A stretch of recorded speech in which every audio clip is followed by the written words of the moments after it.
28 October 2023ला Kojagiri पौर्णिमा आहे आणि त्याच दिवशी चंद्रग्रहणसुद्धा आलेले आहे.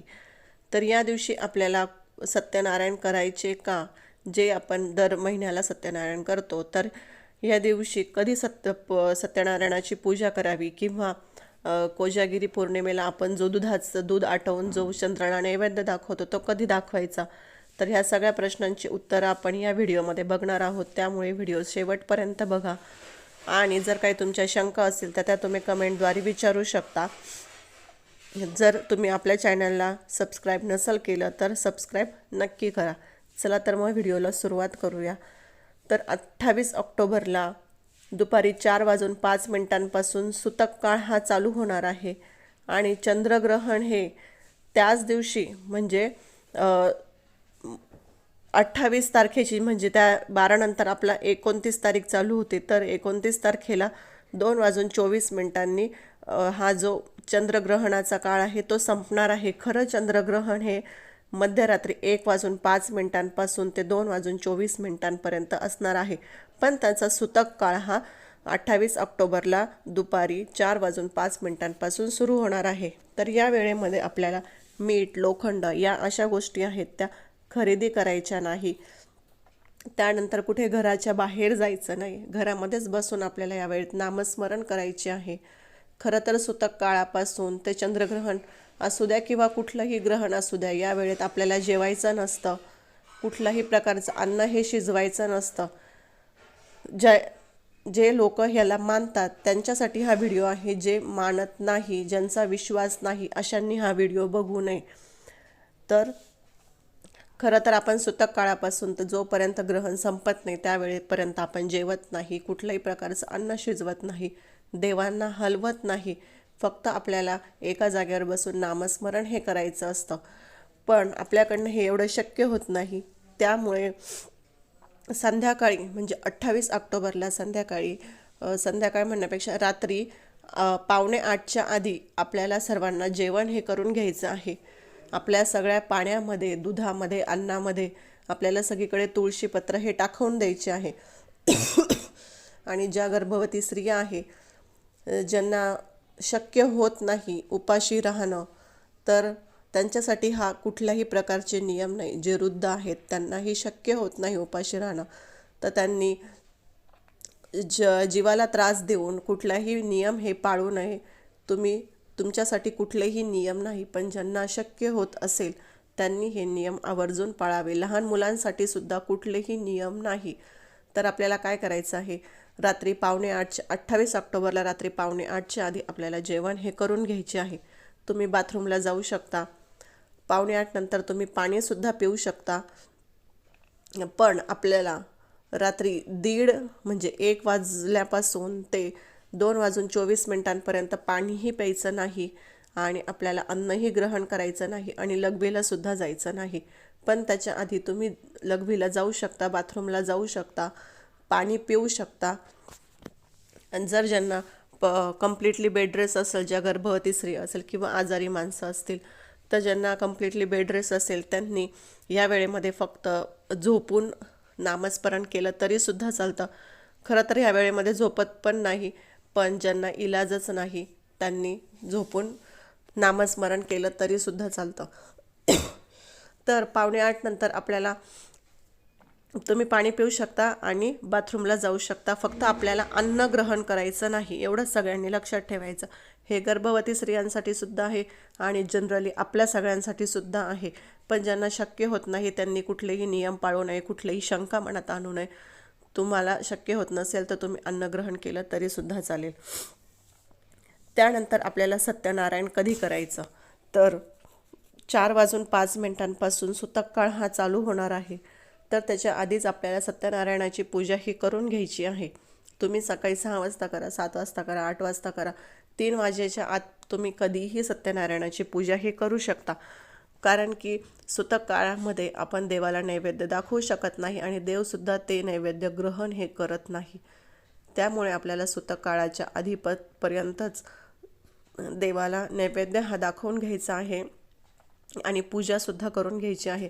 पण ज्या महिला जॉबवर जात असेल, ज्यांना शक्य होत नसेल, तर त्यांनी सकाळी मांडणी करून ठेवा आणि आल्यावर तुम्ही कथा वाचली तरीसुद्धा चालेल. फक्त नैवेद्य हा तुम्हाला 3 वाजेच्या म्हणजे 4 वाजेच्या आधीच दाखवायचा आहे.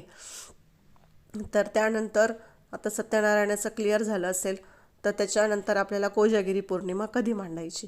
तर कोजागिरी पौर्णिमा आपल्याला रात्रीच मांडायची असते, त्याला काही ऑप्शन नाही. पण आपण जे कोजागिरी पौर्णिमेला दूध आटवतो तर ते आपल्याला दुपारीच आटवून ठेवायचं आहे.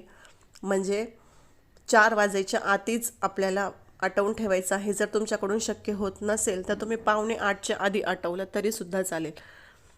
म्हणजे 28 ऑक्टोबरला रात्री 7:45च्या आधी. आणि ज्या घरीच असतील तर त्यांनी दुपारीच हे दूध आटवून ठेवायचं आहे, म्हणजे 4 वाजेच्या आधी. आणि त्याच्यामध्ये तुळशीपत्र हे टाकून ठेवायचं आहे.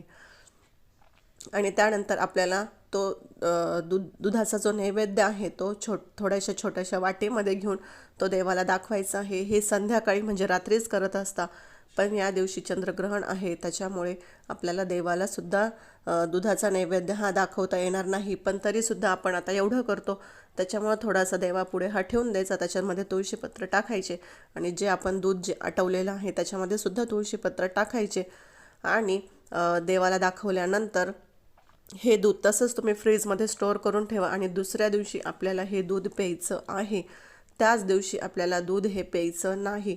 आणि दूध आपल्याला चंद्राच्या आपण जे ठेवतो चंद्राच्या सावलीमध्ये ठेवतो कोजागिरी पौर्णिमेला, तर ते सुद्धा आपल्याला ठेवायचं नाही, कारण की त्या दिवशी चंद्रग्रहण आहे. ते दूध तसंच आपल्याला फ्रीजमध्ये ठेवून द्यायचं आणि दुसऱ्या दिवशी सर्वांनी ते प्यायचं आहे. कोजागिरी पौर्णिमेच्या दिवशी म्हणजे 28 ऑक्टोबरला आपल्याला दूध हे प्यायचं नाही. ज्या वेळेस चंद्रग्रहण असतं म्हणजे कुठलंही ग्रहण ज्या वेळेस असतं तेव्हा आपल्याला देवांना हलवायचं नसतं. त्यामुळे शक्यतो तुम्ही पूजा ही सकाळीच मांडून घ्या सत्यनारायणाची. आणि फक्त तुम्ही जॉबवरून आला की फक्त तुमचं काय राहील की कथा वाचायची आणि आरती करायची. तर हे तुम्ही संध्याकाळच्या वेळेत करू शकता. तसं तर खरं तर सत्यनारायणाची पूजा ही आपल्याला प्रदोष काळातच करायची असते, पण ग्रहण असल्याकारणाने आपण ती सकाळी करणार आहोत, त्याला आता पर्याय नाही. तर अशी ही चंद्रग्रहणाची आणि कोजागिरी पौर्णिमेची माहिती होती. ह्या दिवशी आपल्याला लक्ष्मीची भरपूर जास्त सेवा करायची असते, कारण की असं म्हटलं जातं की कोजागिरी पौर्णिमेच्या दिवशी साक्षात लक्ष्मी आपल्या भक्तांना दोघी हाताने भरभरून आशीर्वाद हा देत असते. त्यामुळे आपल्याला कुठलेही चान्स हा सोडायचा नाही आहे. आपल्याला माता लक्ष्मीची म्हणजे माता लक्ष्मीला आपल्याला प्रसन्न हे करूनच घ्यायचं आहे. त्यामुळे या दिवशी आपल्याला भरपूर साऱ्या सेवा ह्या करायच्या आहे. तुम्ही सत्यनारायण आवर्जून या दिवशी करा. फक्त 4 वाजेच्या आत करून घ्या, नाही तर आधी प्रसाद करून घ्या 4 वाजेच्या आत. त्याच्यामध्ये तुळशीपत्र टाकून ठेवा, पूजा मांडून ठेवा आणि तुम्ही जॉबवरून आल्यानंतर तुम्ही कथा आणि आरतीही करू शकाल. त्यानंतर आपण कोजागिरी पौर्णिमेच्या दिवशी जी पूजा मांडतो ती आपल्याला रात्रीच मांडायची आहे, कारण ती पूजा ही रात्रीच मांडली जाते. तर पूजा मांडायची म्हणजे आपण ज्या 3 सुपाऱ्या ठेवतो त्या सुपाऱ्या असतात. जरी आपण त्याला देवांचं रूप दिलेलं असतं पण ते पूजानंतर दिलेलं असतं. त्याच्यामुळे तुम्ही रात्री पूजा ही कोजागिरीची मांडू शकता आणि त्यानंतर त्यांची पूजा ही करू शकता. फक्त दूध आपल्याला ग्रहण करायचं नाही. तुम्ही एखाद्या वाटीमध्ये घेऊन फक्त तिथे ठेवू शकता, म्हणजे पूजेपुढे तुम्ही तेवढं दूध ठेवू शकता. किंवा फक्त पूर्ण पातेलं घ्या, ते देवापुढे ठेवा, तुळशीपत्र त्याच्यात टाकून द्या आणि ते तसंच थोड्या वेळाने उचलून फ्रीजमध्ये ठेवून द्या आणि दुसऱ्या दिवशी तुम्ही पिऊ शकता. पण आपल्याला कोजागिरीची पूजाही मांडायची आहे, सत्यनारायणसुद्धा करायचं आहे. गर्भवती महिलांनी कात्री, सुरी या वस्तूंचा वापर या दिवशी करायचा नाही. त्याचबरोबर कोजागिरी पौर्णिमा ही अतिशय शुभ मानली जाते. पण चंद्रग्रहण असल्यामुळे तुमचे जे काही शुभ कार्य करायचे असेल, तुम्हाला जे काही शुभ काम करायचं असेल ते दुपारी 28 ऑक्टोबरला दुपारी 4 वाजेच्या आतच तुम्हाला करायचे आहे. त्यानंतर तुम्हाला कुठलंही शुभ काम हे करायचं नाही. तर असे हे थोडेफार नियम आहेत, तर ते आपल्याला पाळायचे आहेत. तर आजचा व्हिडिओ कसा वाटला नक्कीच सांगा आणि यूट्यूब चॅनलला आपल्या लाईक, शेअर आणि सबस्क्राईब नक्की करा. धन्यवाद.